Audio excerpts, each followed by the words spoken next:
Have a real interesting one for you today. Another mining giant. This is Glencore, up there with the likes of Rio Tinto and BHP. Now, we're going to have a wee brief look at who they are and what exactly they do, followed by their balance sheet, and we'll move on to their dividend. Now, at a glance, they have made $21.3 billion in earnings before interest and taxes in 2021. They have 60 plus assets. That is, of course, facilities for processing the materials that they mine and the mines themselves. They are branched across 35 countries internationally, and they have over 135,000 employees and contractors. They operate across two main business segments, one of which is industrials, which includes metal mining and the energy market, producing multiple commodities. They also have the movement of commodities such as sea, air and rail, where they get things where they need to be. Now, they produce across 60 commodities and 60 assets over 35 countries. That is a massive undertaking, to say the least. Glencore was actually formed in 2013, well, the company that it is now, when Glencore and Xstrata, another mining company, joined together, and this is the resulting company back in 2013. Now, at a glance, it is one of the world's globally diversified natural resource companies. We're going to have a look over here what we do. Metals and minerals, of course, they have massive copper, cobalt, nickel, zinc, lead, and iron ore mines across the world. We'll be having a wee look at a map very soon. They also produce and market thermal coal, and thermal coal is known as being a massive cash cow, and they have helped, the resource itself has really helped Glencore maintain a very healthy balance sheet and, of course, return decent dividends in recent years. And, of course, they have, as I said, sea, air and rail. But a very interesting aspect is that they also are in the market of recycling copper and precious metals. Now, the recycling of such resources is a very intensive one, but it is brilliant that they have branched out in that side. And similar along the lines of DS Smith, many will know them as a massive cardboard manufacturer. They also do the recycling side of their business. I think it's a really good avenue to have, as it opens up a lot more opportunities and gets you the entire business cycle, or as much of it as you can. When it comes to the global world map on Glencore's website, we can have a look to see, well, where's the mines? For example, they have iron ore mines, such as in the midsection. Is that in the Republic of Congo? It's hard to see in this map with the outlines. We can take that off, tick copper mines. There's one in Baar. Zinc, for example, they have plenty of zinc mines across Australia, Kazakhstan. We apparently hear even in... this must be some of the refineries as well over here. So it was actually ticking both the boxes.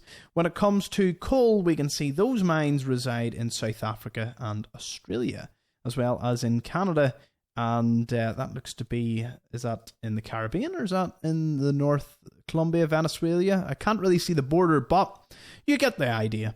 And then they have a lot of corporate offices across Europe as well. When it comes to Glencore on Simply Wall Street, their ticker symbol is simply GLEN, GLEN. Currently trading at £5.26 with a market cap of just shy 67 billion sterling. Now, they are up 33%. They have had a few hiccups in the past couple of months, namely being fined for certain operations, but the fine doesn't seem to have affected them all that much. Maybe it doesn't kick into later on. Maybe it will have no major effect, or it was maybe one of those tiny dips there. That's a possibility. But certainly, they have a very, very healthy balance sheet. Past performance has been great. Dividends 4 out of 6, valuation 3 out of 6. Now, future growth 0 out of 6, but like Rio and like BHP that we've seen recently, analysts aren't exactly thrilled as to how that market is moving, because commodities are, especially in the metals industry, at either all-time highs or nearing all-time highs. So obviously, many predict that the only direction will be down over the next few years. But again, analysts have been wrong before, and we'll have to certainly just keep an eye on Glencore. Their price-to-earnings ratio was below the UK market. Earnings grew, 699%, but obviously we'll have a look into that. I think COVID had something to play, and just the general price of commodities. It's trading at a good value compared to peers in industry. Now, here's the issues. Earnings are forecast to decline by 30% per year for the next 3 years. They have a high level of debt, and their dividend is not well covered. We'll scoot on down. Competitors, Anglo America, Antofagasta, we've got BHP as well. I would throw Rio Tinto, but Kenmare Resources is in as the other competitor. You can see here on the timeline as to what has been happening over the past year as their market price has been fluctuating. Expansion, client updates, earning updates, proxy votes. We've got a wee bit of news here. High number of directors. We'll have a look at that later on. In terms of shareholder returns, as I said, over the last year, 33%. The metals and mining industry is up 4.2%. And, the market as a whole is actually down 7.7%. So it's beat the market over the last year.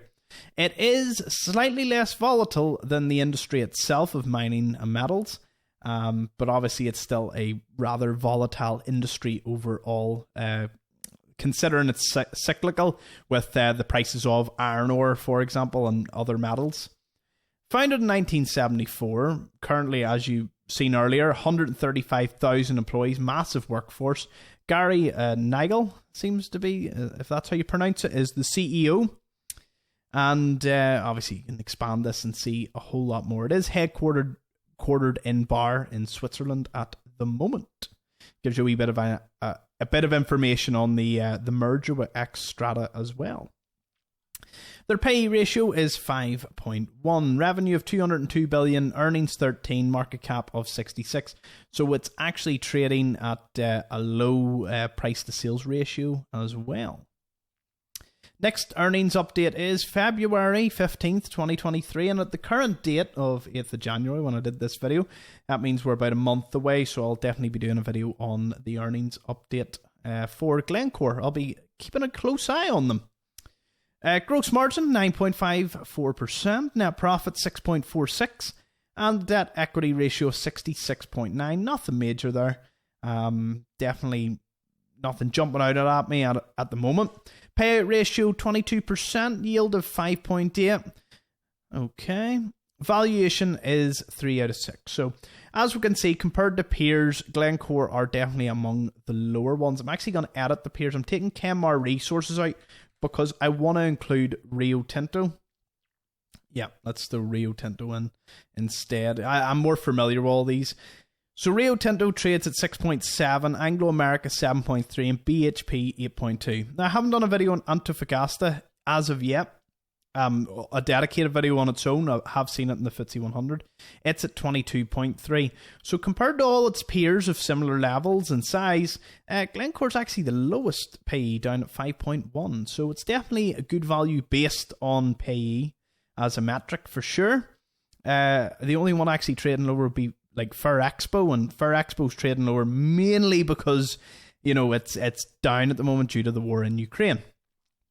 Now, it is considered overvalued at 21% based on a discounted cash flow model. 5.26, fair value of £4.35, and it has been closer to £4.35 in the last 12 months. So that's something to have a look at, but we'll be looking at intrinsic value later on anyway.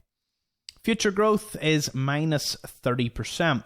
So we can see here that by the end of December, we'll obviously see how they did in their next earnings update on February 15th. But from then, it is considered that they are going to decline in both revenue and earnings as the commodity prices begin to fall. Now, how severe that is remains to be seen, but I suggest that you proceed with caution and keep them on the radar, but see how things perform. 6 out of 6 in past performance. Yeah, they didn't have a great year back in 2016. They got themselves out of a rut in the 2017-2018.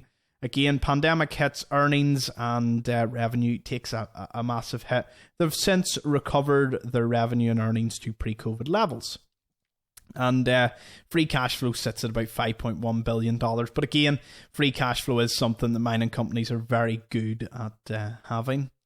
Down to financial health. Now, 71 billion in assets short term covers the 57 billion short term liabilities and 38 billion in long term liabilities. They actually recently got their debt equity ratio back to a much more positive. They, back in 2020, did 105%, and now they're at about 66.9% debt equity.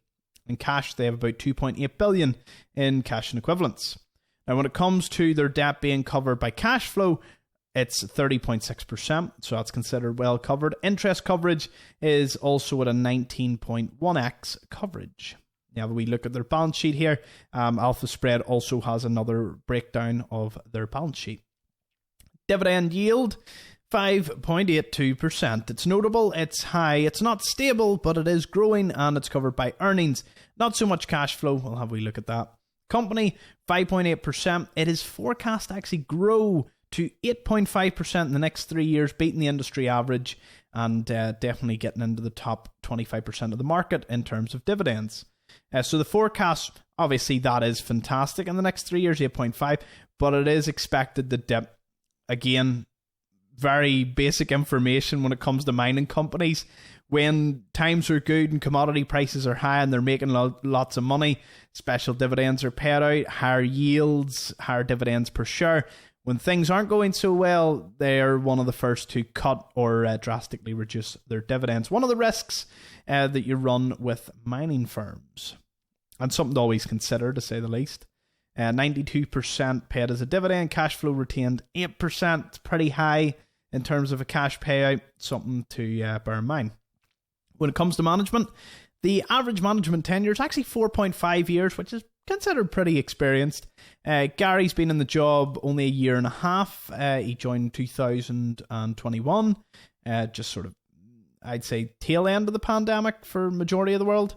He served as the CEO of Glencore Xstrata's Alloys division, so he's been part of the company since at least 2018. If you read on, we can see that he's actually been there since 2013. So there you go.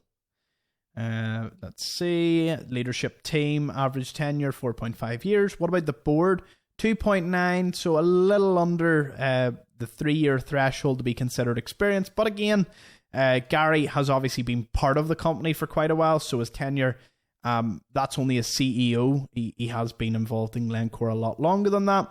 These are the things that you should read between the lines when having a wee analysis of things like this. Ownership breakdown. This is going to be interesting. General public actually holds 46.8%. That's really large. It's one of the larger general public holdings I've seen. Institutions second, individual investors third, and VCPE firms at 8.2%.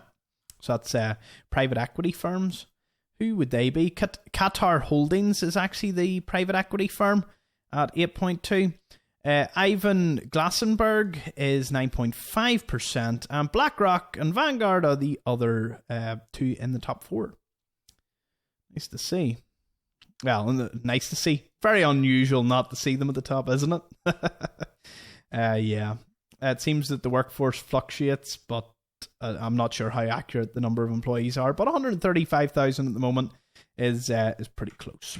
Right, Alpha Spread. Intrinsic value is what we're looking at next. It is an average of a discounted cash flow model that you've seen in Simply Wall Street and a relative value model. Now, this is used by Warren Buffett to analyze companies, but again, it is a model, so it's something that you will have to obviously look at and deduce yourself. £10.61 is its intrinsic value, meaning an undervaluation of actually 50%. Now, you can do worst case and best case, changes the metrics around a wee bit for you, but it seems to be £10 is pretty unanimous when it comes to intrinsic value. I would always stick to base case. Best case can give you a wee bit too much. £21, it's currently only trading at £5.25. Not to say it couldn't happen, but jumping between worst case and base case is my favourite sort of metrics to jump around. And then, of course, you can get fundamental analysis, financials, and another balance sheet decomposition. A little different. Some people prefer it, so definitely something worth checking out as well. Okay. Dividend Max, our free website that I use to check out dividends mainly. For Glencore here, it gives you a wee bit of a summary when it's expected to go X. An X dividend date is the date that you would need to own the share. Well, no, you need to own the share the day before the X dividend date. That's the important part in order to be entitled for the payment. Declaration date is simply the date to say this, this is how much we're going to pay on the X dividend date. Now, it's currently not given the declaration date for Glencore at the moment, but one could assume that it's usually a month or two beforehand. So if it's April, I'd say probably May time it'll be declared. But yeah, you'll have to do a wee bit of an eye out on that. If you had 3,919 shares, I did this calculation earlier, that would be approximately 20,000 sterling. That's how much you would need in order to get £100 per month. So about £1,200 in returns. Again, it's a complete rough estimate. We're not including a lot of other metrics. I just did it before I filmed this. So there you go. It says the yield's 4.1%, but again, always use Dividend Max, Google, and Simply Wall Street and jump between the three to find exactly what it is, because it does change as the share price fluctuates and declaration dates come in, and it's a lot of information, especially if you're tracking multiple companies. Again, that's why I'm swapping over to say simply put in GLEN stock, put in the ticker symbol, and it'll bring up Glencore. And from this point on Google, completely free, easy to use. You get all the news, a good bit of breakdown. It's sitting at 4.31%.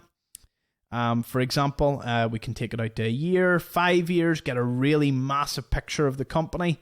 You can also compare them to competitors side by side and look at their financials.